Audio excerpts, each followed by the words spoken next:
नमस्कार दोस्तों, छोटी सी कहानी और जीवन की सबसे बड़ी सीख। कुछ समय बाद दो पुराने दोस्त अचानक बाजार में मिलते हैं। पहले दोस्त ने मुस्कुराते हुए पूछा, अरे यार, बहुत दिनों बाद मिले हो, और बताओ तुम्हारी माताजी कैसी है? दूसरे दोस्त के चेहरे पर एक अजीब सी मुस्कान आई। उसने धीरे से कहा, आज माँ का जन्मदिन है, अभी उनसे मिलकर आ रहा हूँ। पहले दोस्त ने खुश होकर कहा, वाह, बहुत अच्छी बात है। जन्मदिन पर माँ के साथ समय बिताना सबसे बड़ा सौभाग्य है। लेकिन अगले ही पल दूसरे दोस्त ने जो कहा, उसे सुनकर वह चौंक गया। उसने कहा, हाँ, अभी वृद्धाश्रम से आ रहा हूँ। यह सुनते ही कुछ क्षण के लिए सन्नाटा सा छा गया। पहले दोस्त ने हैरानी से पूछा, वृद्धाश्रम? तुम्हारी माँ वहाँ रहती है? उस आदमी ने सिर झुकाते हुए कहा, हाँ, पिछले 3 साल से वहीं रहती है। दोस्त ने पूछा, लेकिन क्यों? तुम्हारे पास तो सब कुछ है, बड़ा घर है, अच्छा कारोबार है, फिर माँ को वृद्धाश्रम में क्यों? उसकी आंखें नम हो गई। वह धीरे से बोला, घर बड़ा था, लेकिन दिल छोटे हो गए थे।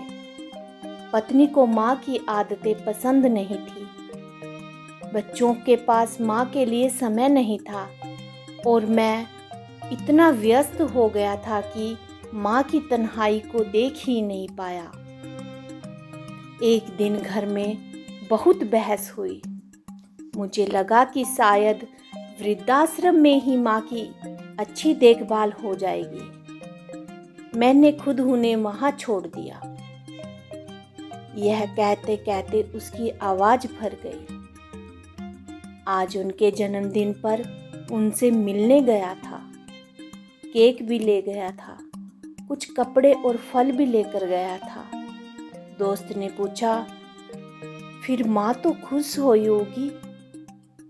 उसकी आंखों से आंसू बहने लगे। वह बोला, माँ ने मुझे देखते ही गले से लगा लिया। ऐसा लगा जैसे उन्हें किसी चीज का इंतजार ही था।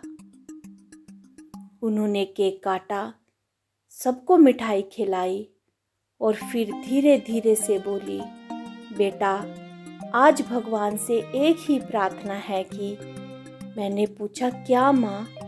माँ मुस्कुराई और बोली, अगले जन्मदिन तक अगर मैं जीवित ना रहूं तो दुख मत करना।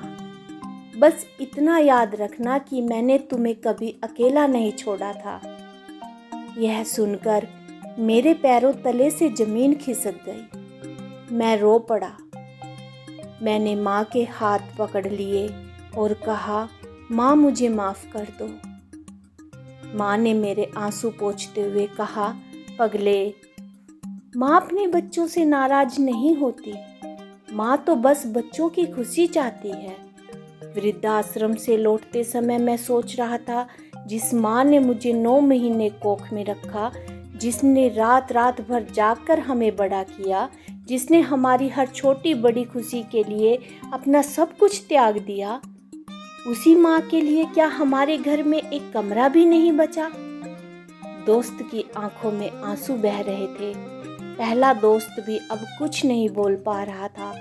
दोनों चुप थे, क्योंकि कुछ सवालों के जवाब शब्दों में नहीं, सिर्फ आंसुओं में मिलते हैं। दोस्तों, माँ बाप को वृद्धा आश्रम भेजने से पहले एक बार जरूर सोचिए, जिस दिन वे इस दुनिया से चले जाएंगे, उस दिन आपका बड़ा घर, आपकी दौलत और आपकी व्यस्तता कुछ भी आपके आंसू नहीं रोक पाएगी। आज ही अपने माता पिता के पास जाइए, उनसे बात कीजिए, उनके साथ कुछ समय बिताइए, क्योंकि दुनिया में हर चीज़ दोबारा मिल सकती है, लेकिन माँ बाप दोबारा नहीं मिलते। माँ के चरणों में ही संसार का सबसे बड़ा स्वर्ग बसता है।